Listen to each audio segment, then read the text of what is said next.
Hey everyone, and welcome back to Millennial Mind. I'm so excited to tell you that I've got a new summer series with a very special guest and one that you all loved when she came on my podcast. Every week, I'm trying to make this podcast better for you, and I only ask for one small, tiny little favor from all of you, which is to press the subscribe or follow button wherever you're watching this. I'm so excited to introduce you to this very special series, so let's get into it. We are going to be obliterated for this episode. Are you ready? I am ready. I'm not. The dynamic duo. Should you or should you not change your name when you get married? Yes. No? Yes. Maybe? Who knows? Well, let's debate it. I mean, this is a topic that I think has come up a lot for me. And I think that's because I have loads of friends who have loads of different opinions about it. I'm not actually going to state my opinion on what I'm going to do in this episode because I can't be bothered to receive any negative messages.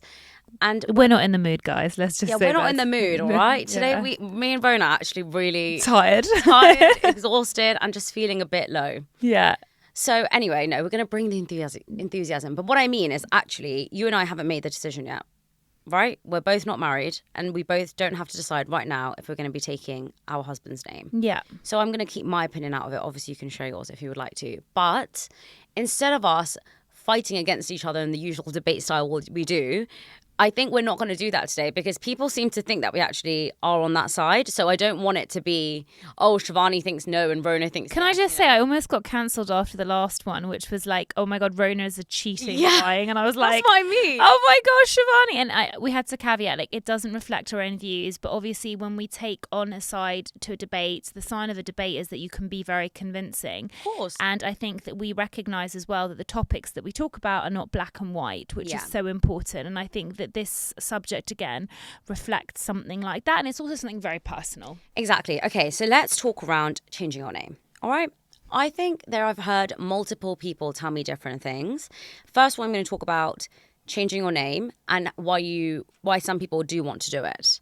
Okay. Now, I have some friends who've got married and a lot of them have taken their husband's name. And the reason for that is they believe that they are one family unit. And the main reason I've heard from people is when we have children, I want us all to have the same name. They see it as a nice traditional thing we've got. It's quite cultural. It's quite nice for all of you to feel like one. But then I have another group of friends who are like, why should I change my entire identity when I get married? And if it's all around having one name, why can't he change his name to my name? So I think this is an interesting topic because I really like my surname. I really like Eskander and I really love Dr. Eskander. And my dad is the one out of 5 siblings and he's the only boy and he has 4 sisters. So that's it. And he's got 2 daughters. So after that, Eskander's gone, mate. It's just done. It's done. And I think that I've just so heavily associated my identity with my surname as well. But it's just, you know what? Like, I've spoken to a few men about this. And I think a lot of them, not my partner, but a lot of them are actually offended if the woman doesn't take their surname. But they've also caveated, well, it doesn't matter if she doesn't, but the kids have to take my surname. And 100%. I think that's a really interesting concept because like, you can keep your surname, but our children have to have my surname. So I think it's just quite interesting how they see, you know, the extension of who they are, i.e. their children, has to kind of adopt them. So I don't know where people have felt that I feel like you're bursting to tell me your view, but I mean, not your view, but I feel like you're bursting to tell me a view. Well, first of all, I think that is so valid if you didn't want to change your name because then how would your family surname ever be continued, number one? So sad. Okay, but when you have children, how is it going to be? The family name dies with you? Okay, so I have something to ask you then. What's your thoughts on double barrel? I personally don't want to double barrel because... Why? Do you think it sounds pretentious? No, not at all, actually. Interesting you said that. I just think it's a bit weird. Look, my opinion is sealed and I'm not going to say anything. But no, I'm joking. Look, I've seen... It's really tricky because we're kind of in this woke generation where we're changing everything up, right? And a lot of people, I listened to it on this podcast, and the guy said, we are a generation that's so done with our traditions and so done with our values and things that our ancestors have told us about because we think we're better than them and we can make decisions without them. And I actually think that's a really stupid thing to say, if I'm completely honest, because there's loads of things that people did in the 15th century that we don't do right now. There's loads of things our ancestors did that we would never dream of doing right now. And so I think where a change is necessary, we should spark a conversation around that. Now, I do think that this debate is all around personal choice, because I think there's some people who have worked so goddamn hard to get their name through the door, whether that's you're a dentist, you're a doctor, you're a public figure, whatever. Why should you then have to change your name to your husband's name just because of tradition, right? There's that one side. The other side of it is that we all believe that we should follow along with the norm. But when you think about it, why is it we take the husband's name? I don't actually know. Because a marriage is meant to be a unity of two people. Correct. And you're both meant to be going to each other's families. I've seen a lot of people actually say you have multiple options. You either both have a double barrel name, but everyone in the family has that. And I've seen people have that. Deepa Khosla, her and her husband and the baby are all Khosla Bulla or Bulla Khosla. I can't remember what it is, but they've combined both of their surnames, and her husband's changed the name, Deepa's changed the name, and the baby's changed the name, so all three of them have the same surname. There's one option.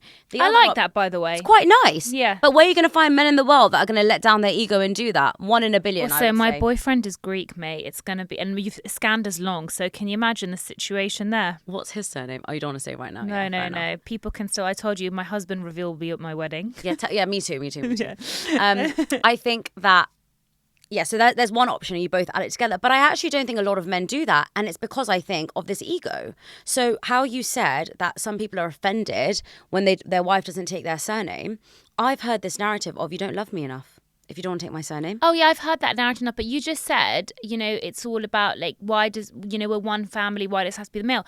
But come on, babe, the patriarchy's been like this for many years. It's all about the man being the head of the house. It's all about the man making the decisions. It's all about that. And we adopted that from the narrative many, many years ago. So I think that, of course, to me, that doesn't surprise me. People took names because they had to, that was ultimately it. Because they were the decision makers. They were the breadwinners. But who is now? But traditions, I think, traditions are a funny thing, right, if you think about it, because traditions have been born out of many things in history. And I think that people don't question it enough, right? Like marriage itself as an institution and what happens during marriage. Again, if you look back culturally, it was a financial agreement. People got married off. But nowadays we marry for love, right? Yeah. Well, majority of people, not all over the world. But yet still we adopt traditions without really questioning it. And I'm sure there's going to be a lot of people that listen to what we're saying and like, it's outrageous, people should take the surname, or they'll say the opposite. But like you said, I think it's your perception of what you want to do. If you want to take your husband's surname, I don't think there's any shame in that, because you might as well be willing to just adopt that. You might believe in a tradition. You might feel that you're integrating something.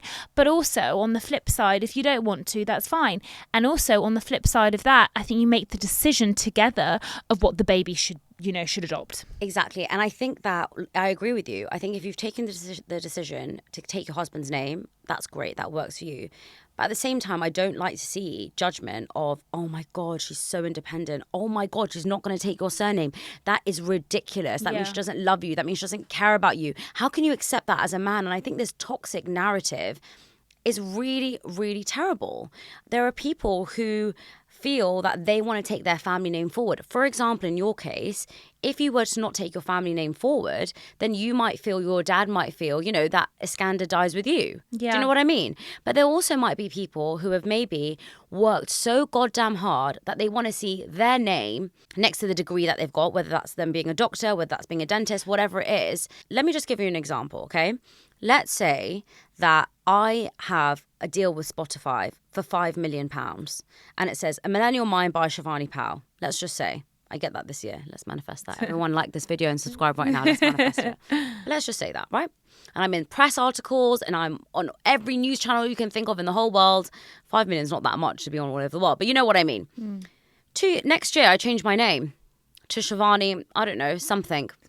Blake. Let's just Blake. Who the hell is Shivani Blake? People aren't going to resonate with the two. Yeah. Let's take Cheryl Cole. What is her name? I still to this day do not know. It's Cheryl Tweedy.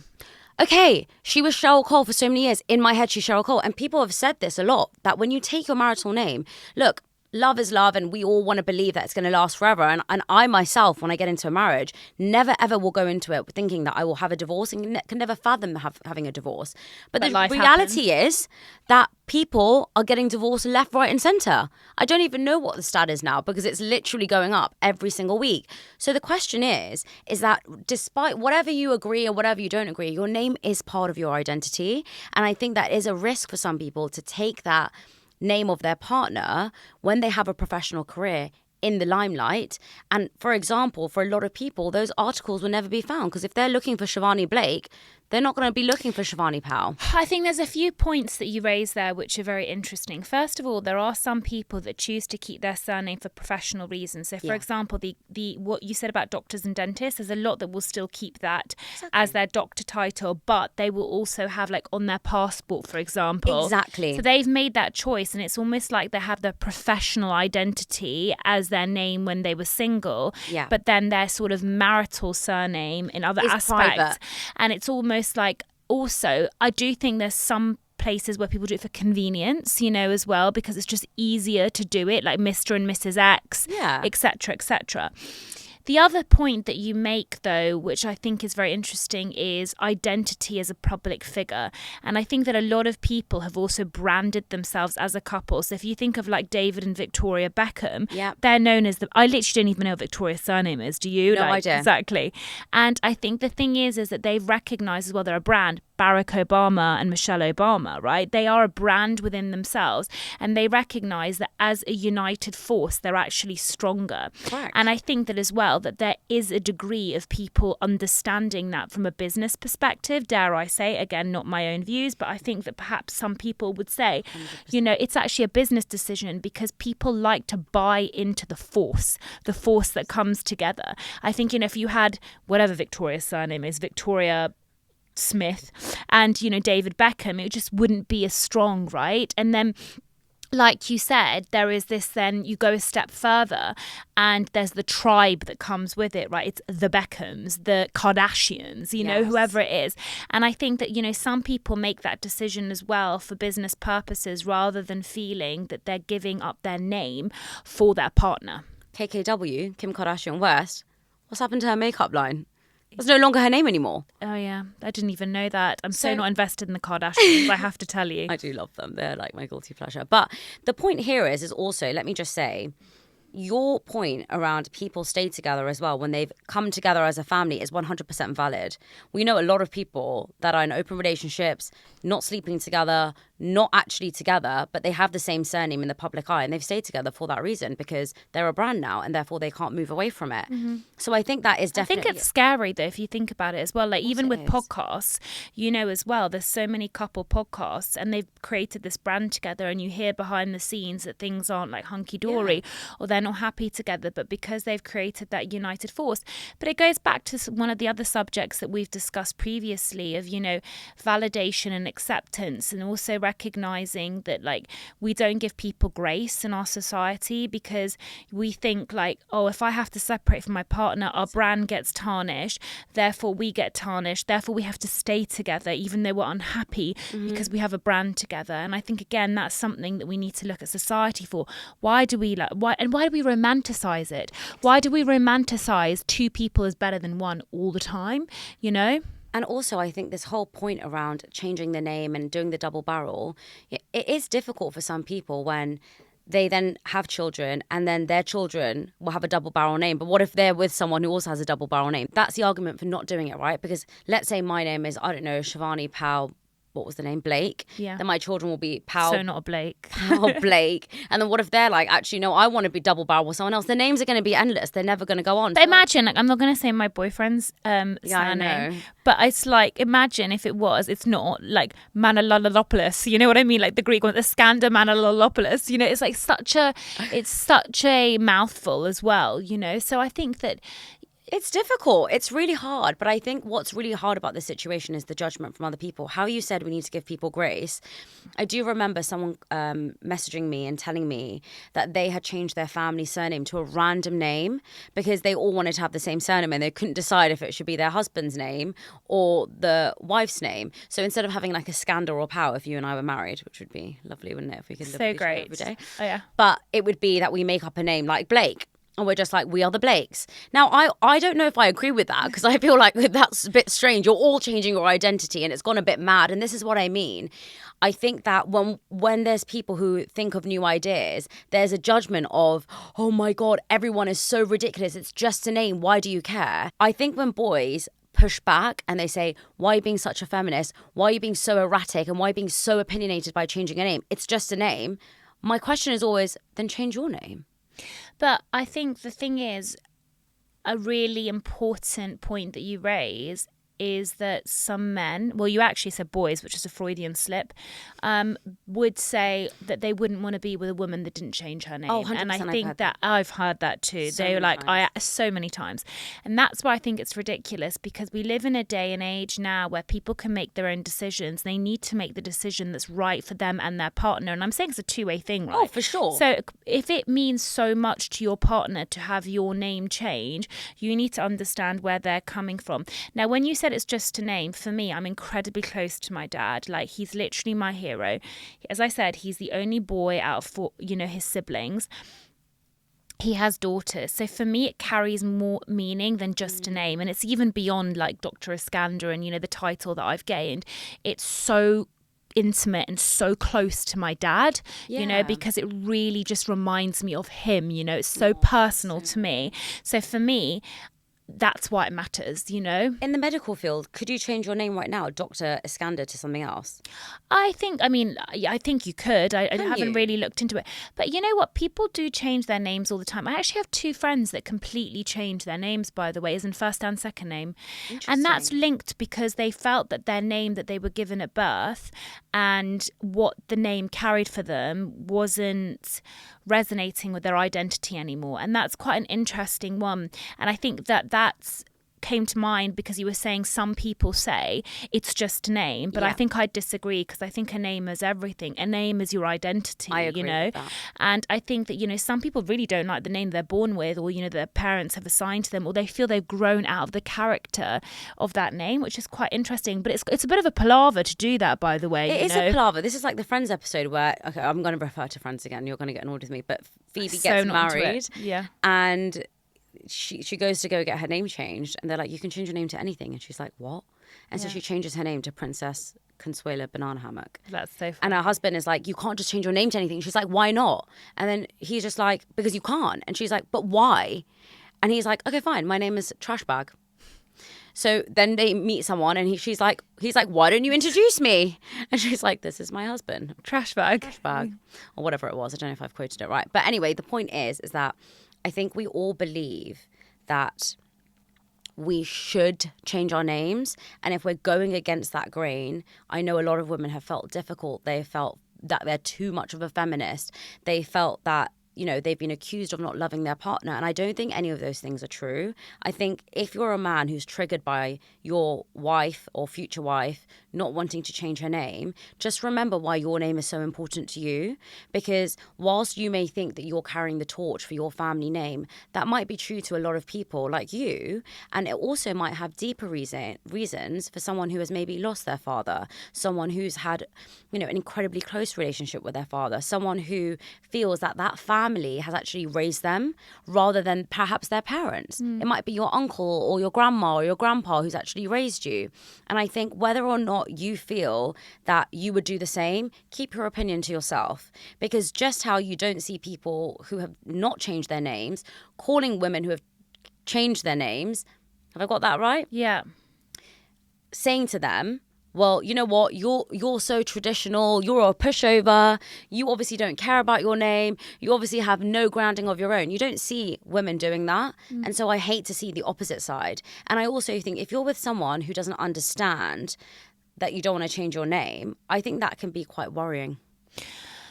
Because I'm not saying they should agree with you, But I think that they should be able to understand, because at the end of the day, I don't know many men that would, in a click of a heartbeat, be like, of course I'll change my name. Of course, it's tradition. Of course I'll do that. We don't follow a lot of traditions anymore. No one opens the bloody door for me anymore. I think, look, Shivani, we've been doing... Yeah, it was a joke. It was a joke. I think we've been doing this for long enough to recognise, actually, that views are very polarised. Oh, for sure. And particularly with men and women. And I think the really sad thing that's come out of our podcast is to show that division is becoming more and more prominent. I'm not going to mention AT again, but I think that AT has been the movement that has caused a lot of young boys to be completely jaded by females in the movement, and strong females. Oh, yeah. And the comments that have come across on all of our podcasts, you know, when we talk about anything like this, it recognises that now more than ever we need unity, and actually us all banding against each other. Exactly. Speaking of which, right, I'm going to go on for a bit of a tangent. Have you seen Barbie? No. Mate. I need to go watch it. But apparently, look, everyone says it's unbelievable and incredible, but apparently it's actually a bit unfair to Ken because they made him useless. Correct. So the thing is, I'm going to be a bit... I have an unpopular opinion. This is an opinion, guys, so you can attack me if you wish to. But basically, the whole narrative of it is that Barbie is actually an incredibly strong woman. It's a bit of a feminist world. You know, the Barbies, you know, can do anything they want, from being like construction workers to like astronauts to presidents and everything like that. And the Kens are basically just useless and can't do anything. And then when they go into the real world, Barbie is like so shocked because she does realize it's actually the opposite. Ken learns about the patriarchy because he's actually insecure. He tries to take that to Barbie world, etc., etc. Now, spoiler alert, by the way, if anyone hasn't seen Barbie. Sorry. But, and obviously other things happen. But the thing is that I thought like some of the messaging was absolutely amazing. And there was such an incredible speech. I might even read it to you now that was on there that will resonate with so many women. But the one thing that I didn't agree with is that I thought if we're ever going to make progression, we need to work together, because I really don't think that a world is a better place with just one force completely dominating. Listen, we both have our own strengths, yeah, and we need to play into those strengths for sure. But there is this also toxic narrative of women are only good at this and men are only good at this. And AT, the other day I saw a video about him. Who? AT. Yeah. AT, guys, you know who we're talking about. Yeah, we obviously can't say the name. Can't say the name because then the algorithm literally bans us. It's an AT world, we're all living in it. But anyway, he basically said that the reason why women are working in this day and age, not due to their talents, not due to their strengths, not the fact that we all worked hard at university, not the fact that, you know, maybe we in life want to make something of ourselves and not just rely on a man, but it's because men are not playing into their role of being the protector and the provider. And if more men played into that role of being the protector and the provider, a woman would feel safe and then not want to work. And the example he gave was, I've never been with a woman for more than 2 months that ever wants to work. In fact, after 2 months, she never wants to work. You know why? Because she knows she's safe and she knows I've got her. I'm like, I didn't know you were married. He's not married. Exactly. So here's what he's saying is that when he's with a woman, he's basically saying, I've got you and I'm protecting you. How can that be true? You're not with the same woman. And also, he won't go for someone that's over the age of like 20. Over the age of 20 because, you know. Disgusting. Anyway, the point is what I meant to say about this whole thing is we shouldn't be divisive and say men are only good for this, women are only good for that. The conversation is between you both. Yeah. If you, and linking it back to our conversation around changing your name, it should be a conversation between the couple. That's why I think in this podcast, I haven't wanted it to be that, oh, Rhona, you believe this and I believe this and this is what you should do. It's actually, all I'm doing is encouraging you to have that conversation with your future husband or your future wife and see how you both feel about it. 100%. You might come together and actually change your mind completely. And also, you never know when you get married, you might change your mind. I don't actually know 100% what I would do. I think I know what I'm going to do. But I don't know 100%. I might change my mind the second I get engaged. Who knows? 100%. And I want to reflect on what you said, but I wanted to read you this, okay? It is literally impossible to be a woman. You're so beautiful and so smart, and it kills me that you don't think you're good enough. Like, we always have to be extraordinary, but somehow we're always doing it wrong. You have to be too thin, but not too thin. And you can never say you want to be thin. You have to say you want to be healthy, but you also have to be thin. You have to have money, but you can't ask for money because that's crass. You have to be a boss, but you can't be mean. You have to lead, but you can't squash other people's ideas. You're supposed to love being a mother, but you don't talk about your kids all the time. You have to be a career woman, but also always be looking out for people. You have to answer for men's bad behavior, which is insane, but if you point that out, then you're accused of complaining. You're supposed to stay pretty for men, but not so pretty that you tempt them so much or that you threaten other women, because you're supposed to be part of the sisterhood. But always stand out and always be grateful. But never forget that system is rigged, so find a way of acknowledging that, but also always be grateful. Last bit, you have to never get old, never be rude, never show off, never be selfish, never fall down, never fail, never show fear, never get out of line. It's too hard, it's too contradictory, and nobody gives you a medal or says thank you. And it turns out in fact that not only are you doing everything wrong, but also everything is your fault.